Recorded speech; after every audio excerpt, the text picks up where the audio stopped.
and welcome to another exciting and revelatory interview with me, Carmel Fisher, on the Harvest podcast. Today, I'm excited to speak with Christy Pretzinger, CEO and founder of WG Content. Now, Christy has transformed the landscape of healthcare content creation and, along the way, transformed what it's like to work at a growing agency. And I think more and more we can all relate to that ideology, to that environment. But more importantly, I love that Christy has focused very intentionally on building businesses based on kindness. Christy Pretzinger, welcome to the Harvest podcast. Super excited to have a discussion with you today. Thank you so much for having me. I'm looking forward to our conversation. Now, Christy, that little tagline that you've started businesses with the intentionality of kindness, when I saw that, I was like, wow, how far removed are we as a culture, as a nation, that is actually something we should intentionally be doing? Shouldn't kindness be at the core of everything we're doing? You almost, in my mind, I feel like it should go without saying, right? But obviously it doesn't. So enlighten us on firstly where you come from, your background, who you are, and why this stance on building businesses with the intentionality of kindness.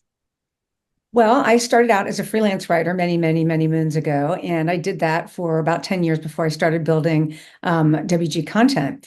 And as you mentioned, when I started building this, I said to my accountant at the time that if I couldn't build a business based on kindness, I would go back to being a freelance writer. When you're building a business, as you know, you just wear every hat, put your head down and go to work. So while I had that intention, and I think that is, to your point, very much who I am, and I think who a lot of people are. But when it comes to business, somehow people tend to set that to the side. I think sometimes kindness, people are concerned that kindness will be viewed as weakness, which they're very different things. And so it can take a back seat in my experience.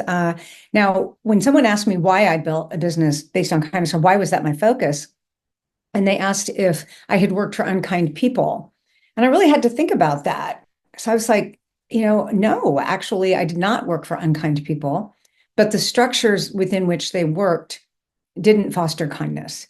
And so only in hindsight can I look back and say, oh, wow, that's interesting. That has had such an impact on the way my organization has grown and the way that we have engineered the structure of our organization to allow for the weaving of the tapestry and to make sure the kindness is that there's definitely room for kindness in our organization. Yeah, and that would have been one of my next questions, because ideally or typically, what we experience in our day to day most often would help us to then find solutions to whether it's challenges or positives, right? We are fueled by our environment and our experiences. And so, yeah, I'm glad you brought that up. But let's move on now to how you've built your content, one-person content business, and took it to a healthcare content powerhouse, which is now WG Content. Tell us about that experience and what the aha moment really was for you. Well, it's if I looked back and thought about having to do this all over again, it just makes me tired because it was hard. It's hard to build a business. And I encourage any, entrepreneur, no matter their age, but with a younger business, to just, keep going, because it's challenging and it's rewarding, but it is difficult to do. And recognizing that you're not alone, you're not the only one experiencing that, I would say that for me, the way that it happened, I always quote the Oracle of Oprah and say that luck is preparation meeting opportunity.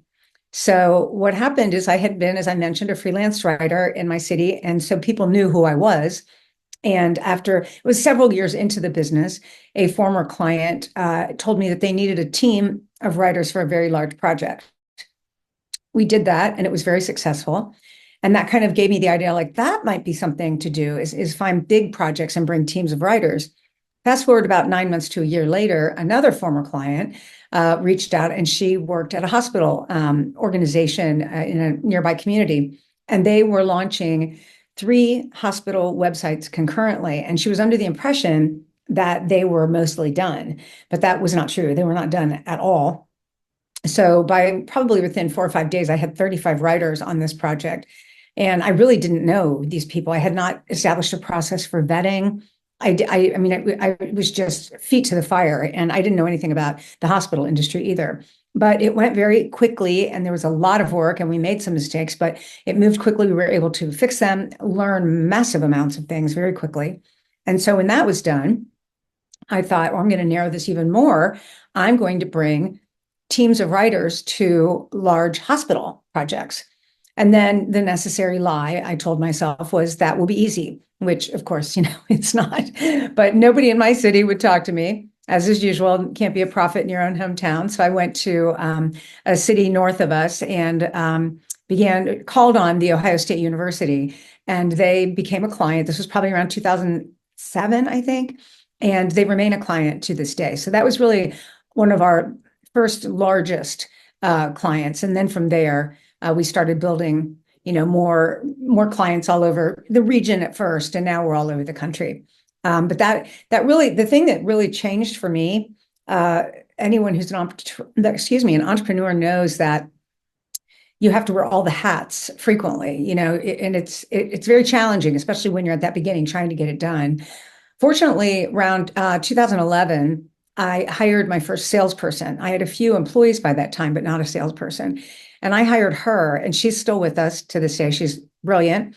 And that really enabled me to get out of the business and start working on the business. Now, I was still actively building it back then. And only in the past, I don't know, 5 or 6 years have I really been much more out. I mean, I'm still financially responsible. I look at all of the finances and things like that, but I am not in the day-to-day work of the organization any longer.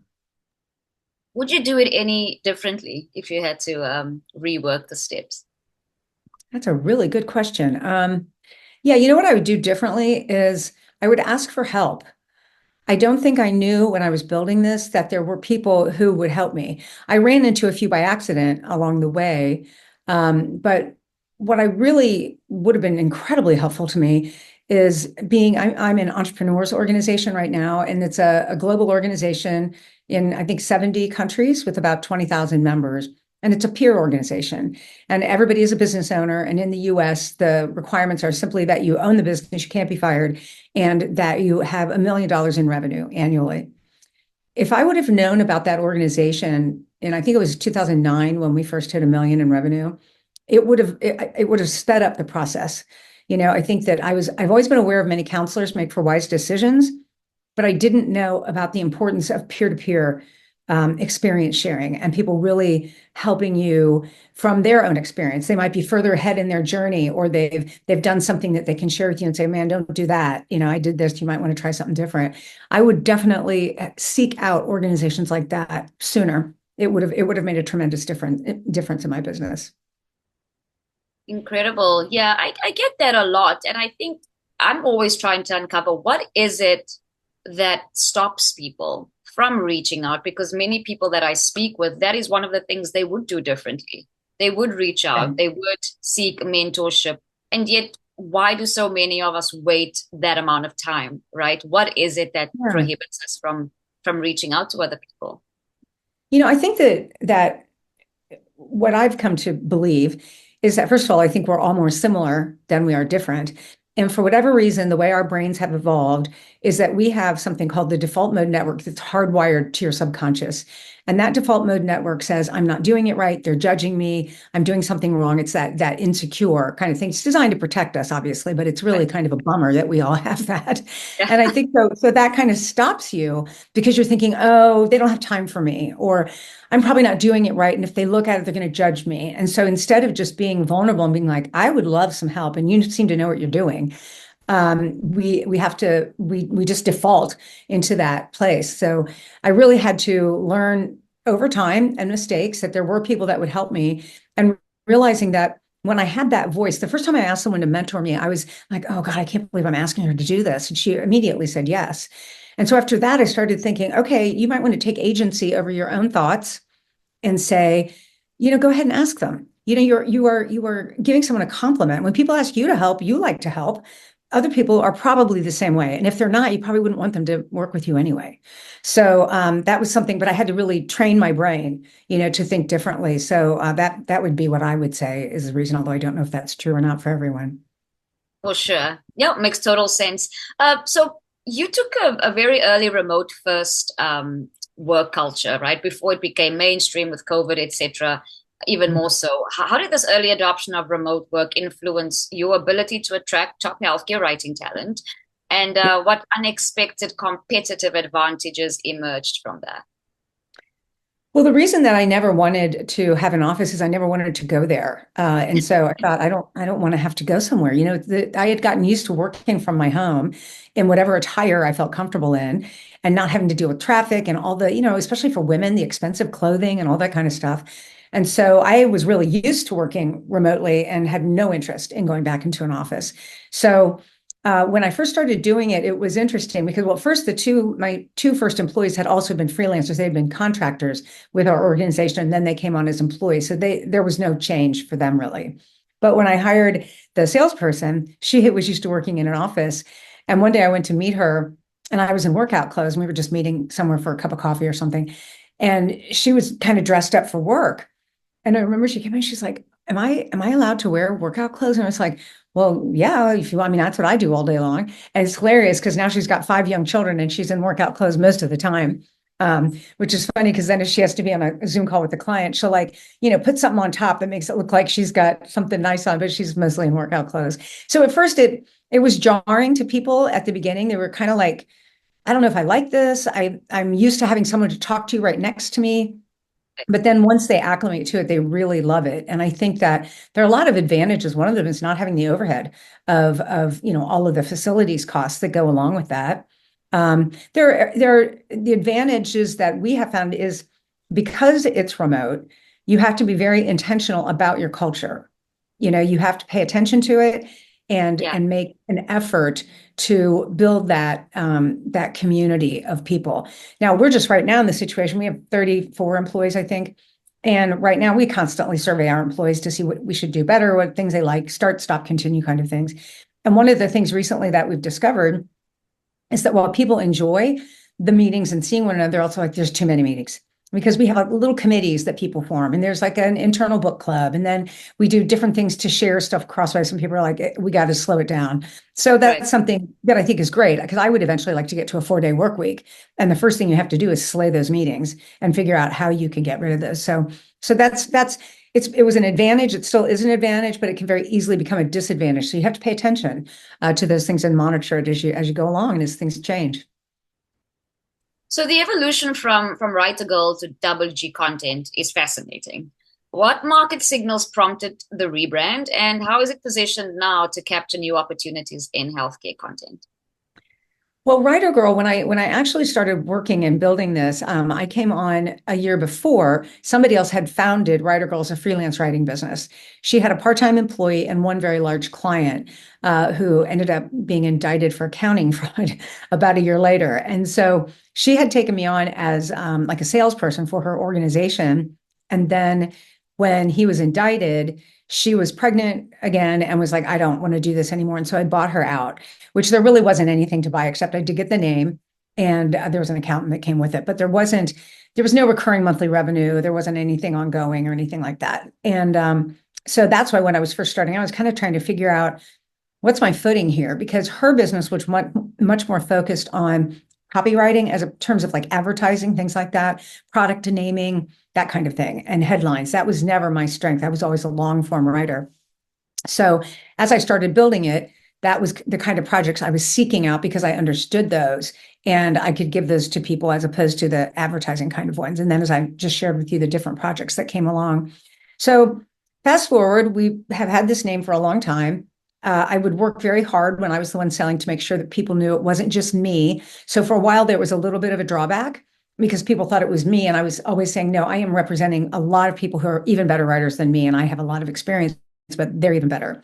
So anyway, as we built some brand equity in the industry with that name, we many times considered changing it because it didn't fully express who we are, because we do content strategy and we do content creation, long form content creation and we have a lot of people, we do a lot of things, a lot of depth of knowledge and experience in this area. But about, I guess, 7 or 8 years ago, we surveyed our clients about changing the name. And to a client, the ones that we served, they were consistent clients. They said, it doesn't really capture, Writer Girl does not capture what you offer, but everybody knows that name. Everybody knows it. And so we're like, okay, so we'll keep it. So then as we added more people and I started really thinking, I'm not sure that name is aging well, that I think we need to really look at something else. And we were in a leadership team meeting, kind of talking about it. And I just kind of went on to Dotster and looked up WG content because WG was taken, I think it's something in China. So those are hard to get anyway. So we looked up WG content and I was like, hey, we can get WGcontent.com. What do you guys think? And they're like, okay. And so I just, bought it. And it sounds like it was impulsive. It wasn't. We'd been talking about it for a long time. And so it was the culmination of all of that talking and ruminating and thinking and strategizing and all of that. And then just one day just going, we're going to do it. And so that was really how we did it. Wonderful. And it's, you're still really keeping the writer girl in the name, which I like. So it's really a maturation of the Yes. brand. Yes, very much. So you built the company around kindness, which I mentioned earlier. And I think, for lack of a better way of saying this, some people might view that as soft in business. Mhm. How has this approach translated to tangible business outcomes and ROI to really justify you bringing a strong kindness presence to what you do? Well, obviously you can build a business without kindness and without worrying about the people. I think that it is much easier to be a general when you are a leader, to be someone who's very directive. You don't really care what anybody else has to say. You give people marching orders, literally tell them to get it done. If they don't, you put them on a pip and then they're out the door. That is a lot easier than being, for lack of a better term, a soft leader, like somebody who excels in soft skills that focuses on listening to what your team members have to say because they have different experiences and skills and knowledge and ideas than you do. All of those different kinds of things play into that. So what that has happened for me is that relationship building, our mission is building relationships one word at a time. And so for me, that relationship building between me and the employees and then each other and with our clients and their patient populations, that really brings me joy and it gives meaning and purpose to my life. Whereas the bottom line is nice, you have to have it, you have a fiduciary responsibility to that. But for me, that doesn't bring me joy. I mean, I can buy more shoes, that's always nice. But the fact that I've had the privilege to feed into the lives of these people that I lead has really been a really big joy in my life. And in terms of ROI, the book that I wrote that's coming out in January is called Your Cultural Balance Sheet. And a hidden cost on a balance sheet is employee turnover. And we all know there has been a tremendous amount of juggling, job shifting, turnover, the great reset, the great quit, all of that kind of stuff happening. And largely that happened because of culture. At first, everybody didn't know what was happening and they were calling it all these things. And then they realized in hindsight, looking back, that when COVID hit and all those things, people started quitting all the time and moving around, they were leaving because they're like, okay, the world is uncertain and these people are not nice. This is not a kind place. I don't like it. They treat me like a cog in the wheel. I'm not important. And anything about me doesn't matter to them. I'm moving on. And we didn't lose people. We added people during the recession. And I can count on one hand in all the years of employees that we've had, how many have actually left. And some of them leave and come back or stay as contractors. That we tend to stay in each other's orbits because we have relationships. We're not transactional. Incredible. And I think it seems fitting for the industry that you service, right? Yeah. Which brings me to saying that, obviously healthcare content creation is highly specialized. And so I can imagine that part of your kindness is just because you're already in a field that requires a lot of nurturing in everything that you do or that is done in that industry. But what convinced you to prioritize the emotional intelligence and the soft skills over industry expertise when you were building your team? I think probably one of those was just the industry default, right? But was there anything else that helped you prioritize that? Well, I mean, first of all, when I was the one hiring people, when I was more involved directly in that process, or even when I would bring contractors on, it's the first time because that's how we grew contractors. And then they would maybe join as an employee, and then we would keep going that way. That was pretty much the model for quite a while. When I was interviewing people, first of all, they had to be able to write. At the first time, they were writers, so I would hire writers who would then also project manage. A lot smaller, so we would do that. So when I would interview people, I would actually always be sorting for their emotional intelligence. How did they speak to me? how, we'd meet face to face. Did they smile and nod? Did they know how to mirror my behavior? Because I was going to be putting them in front of physicians to do interviews and putting them in front of my clients. So I wanted to make sure that they could handle that. And then I could help them with any fine tuning of things. They had to be able to write. You can't even get on the field, much less enter the game without being able to write. And then the other part was checking really just kind of intuitively for their EQ and experiencing it in person one-to-one. Makes absolute sense, and good to know that they stick with you, and obviously it's working from what I Yes. understand. Now, Yes. many founders, obviously, and I'm sure you've come across this yourself, struggle with balancing vulnerability and authority. And I imagine this is why this is one of your unique value propositions with WG content, right?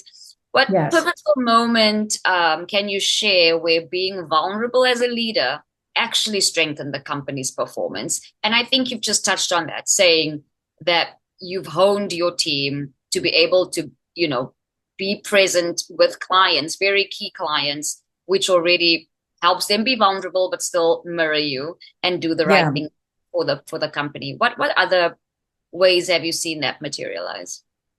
Well, my journey into vulnerability was a long time coming. It was kind of like a Yeah.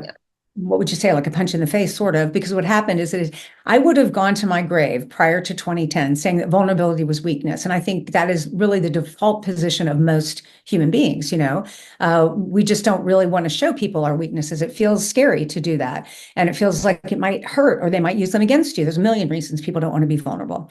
And then I came across, I was watching a lot of TED Talks at the time back in 2010, and I came across Brene Brown's TED Talk on vulnerability. And it was like a upside down world to me. It was so revelatory, and I probably watched it 10 or 15 times. And then I got really curious about that. So I started reading her books. I started studying up. I started learning more about myself and the effect of leading with vulnerability, that you can't get to courage except through vulnerability, that innovation and creativity can't happen without vulnerability. And so many of these things that I realized were barriers in my own behavior, that like, back in the day, I would be nervous in a brainstorming because I thought I was going to look stupid. Well, that's not being vulnerable, so therefore maybe I might have had some good ideas, but I didn't want to be vulnerable and put them out there. So there's a lot of things that you don't get out of people if you don't have vulnerability. So I don't know I would say that the Brene Brown thing was pivotal for me in terms of my actual leadership. I feel like that's always an evolving process. It never ends. I continue to work on it. But I would say that it definitely changed the way I lead people. I became more open to being vulnerable. And then you realize that when you give space for vulnerability, then your people can be vulnerable back to you. And that really strengthens your relationship, which leads to less employee turnover. It helps you actually know that person, to Yeah. understand. I always tell people that, we all have bruises, but we don't kick each other in their bruises. So if someone's willing to kind of show you their bruises, then you can be gentle around those, and I know that you mentioned earlier, some people think that like kindness is softness. It's really not. I mean, clarity is kindness, right? Boundaries is kindness. So it's not simply being nice. Nice and kind are not the same thing at all. And in my experience, kindness is a kind of strength. So, That's really, really important what you just mentioned. I love that because there is sometimes a blurred line, right? And people just misconstruing the meanings of words. Like, yeah. absolutely, it's 100%. Setting boundaries is not only being kind to yourself, but to everybody else. Yeah, I love that. I love that so much. Um, so you focus heavily, obviously, on personality typing in team engagement. Now, how do you measure the business impact of these investments? And what would you tell skeptical investors about this way of doing business? Yeah, I think that well, the proof is in the pudding. I think that what we've invested in, obviously, is we use the Enneagram for personality typing. We have work lunches around that. We also do seminars occasionally around it, and that again helps weave the tapestry of the culture. By the tool that we chose to use, as I said, just said, was the Enneagram. it actually teaches you about the motivation for behavior rather than just the behavior. So it kind of gives you a little insight, not only into yourself, which is key, right? The self-awareness is step one, but also into why your coworkers might be behaving a certain way, and understanding that their processing might be different than yours, and that, leads to the groundwork for radical empathy. So that's really important in that. In terms of investment for that, again, you can make a lot of money and not care about people. I personally feel that looking only at the bottom line to the exclusion of everything else is aberrant thinking. And I would say that to any investor too, because that's important. Absolutely. Especially as an owner, you need to have fiduciary responsibility. You got to keep an eye on that. Your balance sheet is important. But the cultural balance sheet is equally important, because you don't have the other balance sheet without the people. It just doesn't happen. And so by focusing on the people, you build this really strong organization with low turnover, solid profits. They would be a lot higher. Absolutely. My net income would be a lot higher if I was more of a general and focused more on the bottom line. But that's not, as I said, what brings me joy. And then what happens too is the value of our organization is that because we have really bright people who are committed and engaged and talented and creative, they've come up together. We've made significant investment into our tech stack. And so there's all of these efficiencies that we've created, and lots of processes and lots of different things that we do, that when I've talked to M&A, mergers and acquisitions people, they're absolutely blown away by the processes and procedures and systems that we have in place for a business of our size. So, the only way to value a business isn't simply the money. You start looking at all the things that you have that are already structured and in place, and it's a valuable business. But I'm not building it to sell it at this point. So, my idea has always been to build a business that someone might want to buy, but not build a business to sell it, because my focus is always on the people and the culture. Yeah, yeah. So you mentioned self-awareness, and I think this is a very important word, oft used word, but not always, I think, inherently lived out, perhaps. Tell us more about self-awareness in leadership, in these facets you speak of, as an investor, as a business owner, as a human being. How important is self-awareness, and how do you tap into that and help your team members to be self-aware in all that they do? Well, I personally, in my experience, feel that self-awareness cannot be overestimated in its importance in work and in life. A lack of self-awareness causes all sorts of damage, and you're just running around like a car sideswiping things and leaving a trail of destruction behind you with absolutely no awareness that you've done it. And we all know a lot of people do that, and that's their life, and that's fine. Someone, and I never can remember who, said the unexamined life is not worth living. And I have always felt that to be true. And so for me, and because I'm the leader, people tend to kind of emulate what I do, because what I think is important is what I put out into the universe of the organization. So when we started using the Enneagram back in around 2009 or so, what happened at that time is I was working with a coach. And she said to me, the company was Writer Girl at the time. She said, Writer Girl is you, and you are Writer Girl, and it won't grow until you do. And that had a profound impact on me. I still remember it all these many years later. And Yeah. so what I did at that time is I started a daily meditation practice.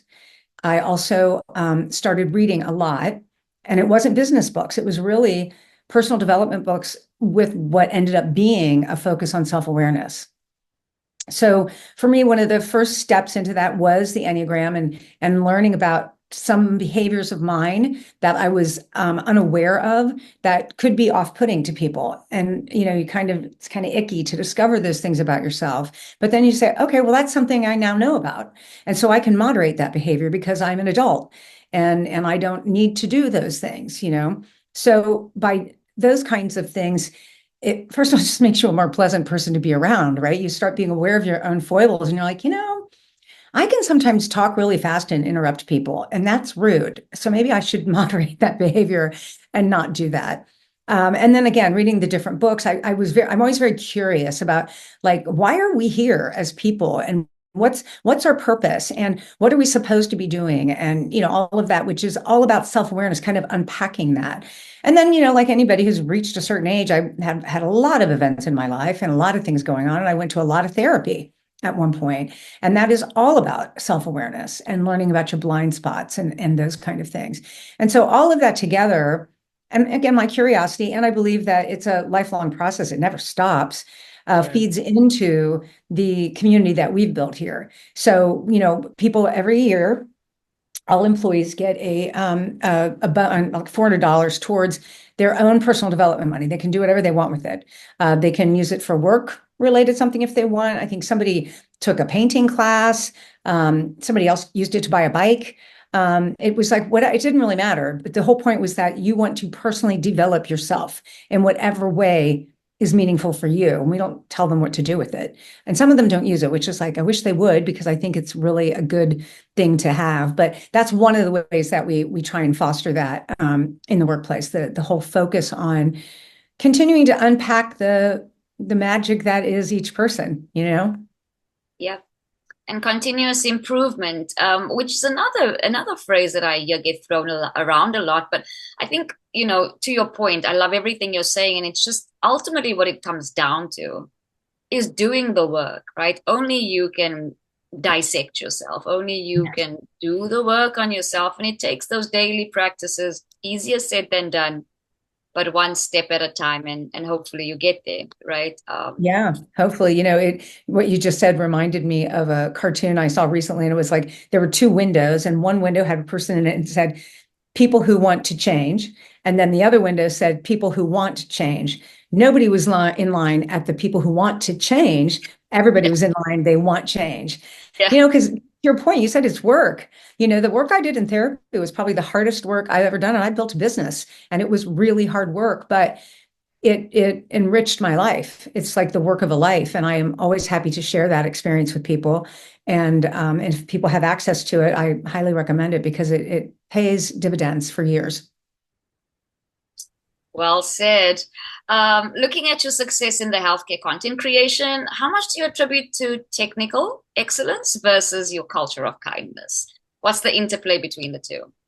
Um, I think there is an interplay, and I think what we find out when we survey our clients is that frequently there are other agencies, other organizations that provide content in healthcare. When we started, there wasn't anything.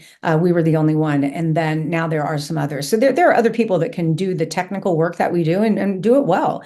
But the reason people choose us frequently, what they tell us is they enjoy working with us because, again, we're not transactional. Something that I talk about a lot is that we know we are not people who come in and say, you're doing everything wrong. Let me tell you how to do it right.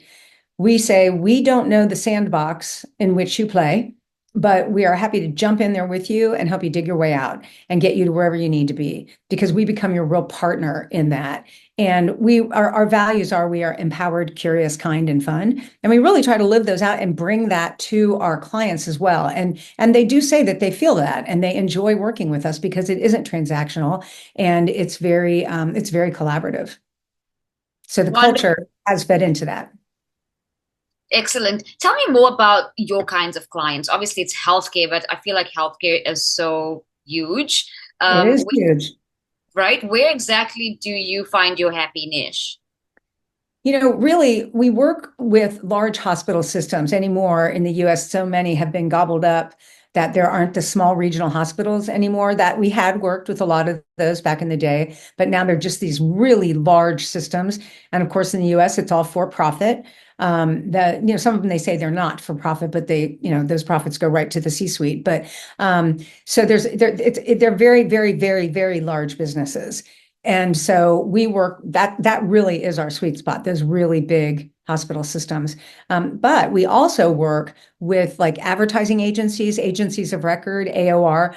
We work with them to provide content for them because most of them don't have a content arm. And so we can work with them, and their clients might be hospitals, and we work through them. Usually they just have us work directly with them. They'll just bring us in, and it's just easier for them not to be a middleman because we've got a process, we know how to do it. But so we'll partner with them, and we do that quite a bit. Now we've dabbled in working with healthcare startups, but that is not a sweet spot for us at all. It's not low-hanging fruit, and it's more challenging than it's worth for us.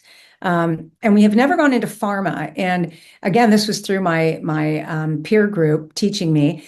that there was a guy, and there's a good friend of mine who has a company that works mostly in pharma, but he had worked in pharma prior to starting his business. So he had a lot of contacts already in pharma. And so he's built a very nice business around that. But he told me, he said, now pharma has been very good for me. And he goes, but I'm telling you what, it is difficult to break into. It's like you have to pack a lunch to even get in there. And then once you start doing the kind of work we do, there's so much regulatory regulation around it that you can literally have upwards of 100 rounds of revisions on a piece of content. And we're like, oh, no, no, no, no, no, no. It's just that's a heavy lift for us and not worth it. So we leave that to somebody else. We know our lane and we stick to it. We really do. We don't do, we dabble in graphic design if our clients need it. We do have some designers, we do things like that. But we don't do user experience. We don't do site design. We don't do all of those kind of things because that is not our niche. Our niche is content strategy and content development. Excellent. Now, just to close off the conversation, where do we see WG content in the next 5 years? And for any female or male entrepreneur who's trying to forge a similar path to yours, as you mentioned earlier, it's hard work, wearing many hats, stick with it, resilience, consistency, all those good things that I think a lot of us trying to forge our way through to get to the other side of entrepreneurship. What advice do you have for anyone listening that can help them along, including telling us what your next 5 years looks like?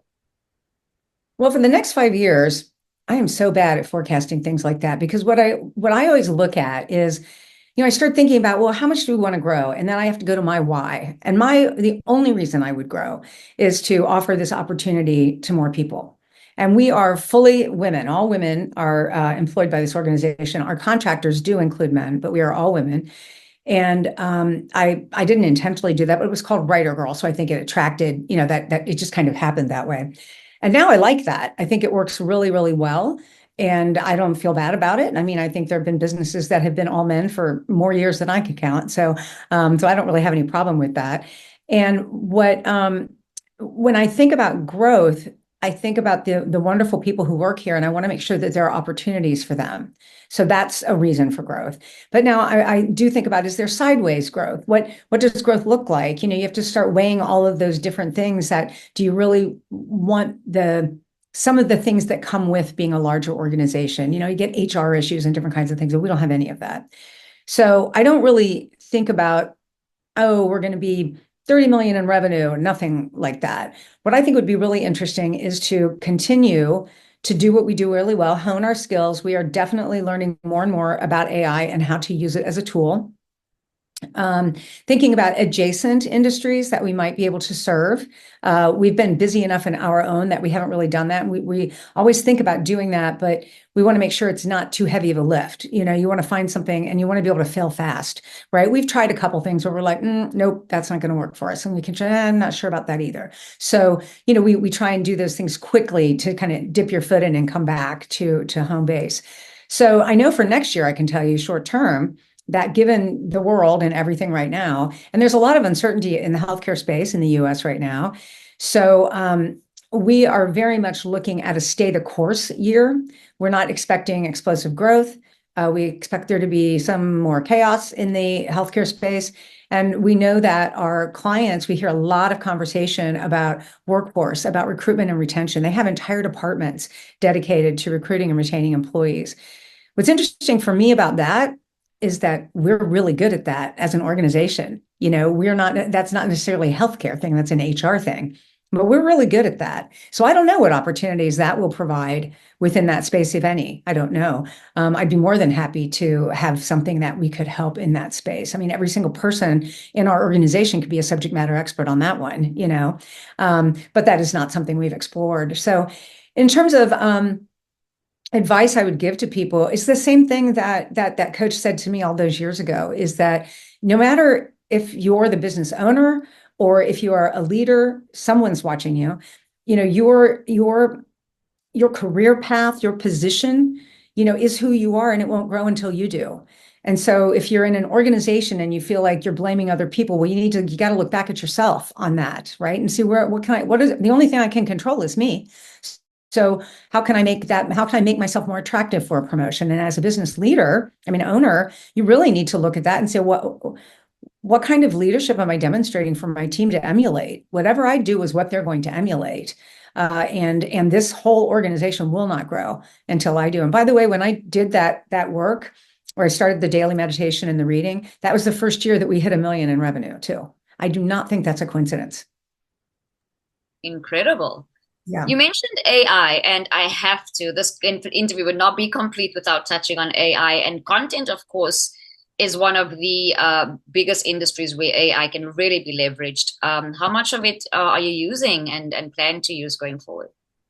Well, I think that when Chat GPT exploded onto the world, I think that because as human beings we want simple solutions to complex problems, everybody thought Chat GPT is AI, and totally did not understand that we've been using AI since the 50s in terms of all sorts of things. The phone trees that you hit, much of the things that have been on the internet for years. A lot of the tools that we use in our business are already AI powered. So we've been using them. We have an AI champion in our organization, and she has created a closed system within our organization to help us be more efficient in various things. Like we have, whole instructions on all sorts of processes that we have. And so now she has created this tool where you can just go in and ask our own internal Chat GPT to tell how do I originate a project in Salesforce, and it comes in and there's all the information, and you don't have to go search and find it. Be like, where is that? I know it's somewhere in the iCloud document library. It's all right there. So that's a very efficient thing to do. In terms of actual content, we've had some clients who actually contractually tell us we cannot use AI, and if that happens, we have to have our subcontractors say that they won't use AI either. So that kind of goes through that. We are looking at using AI more as starter documents, something so that you don't start with a blank slate, and then going in and doing all of the different things to make it, to do the magic of, conducting that interview with an SME, and then doing the alchemy of turning that conversation, say with a neurosurgeon, into something that is digestible at a 5th or 8th grade reading level.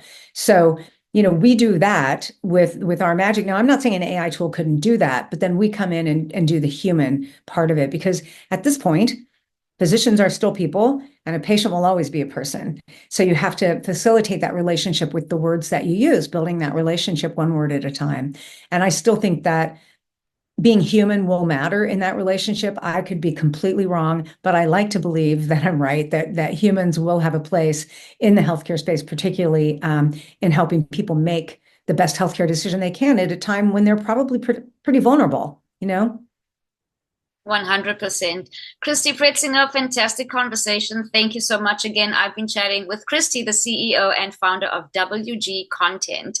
Christy transformed the landscape of healthcare content creation. She's doing it all with kindness. So if you enjoyed this conversation, please do review, like, or subscribe to the show, and stay tuned for more. I'm Carmel Fisher, and you're watching The Harvest. Brought to you, as always, by The Harvest Podcast, available anywhere you listen to podcasts.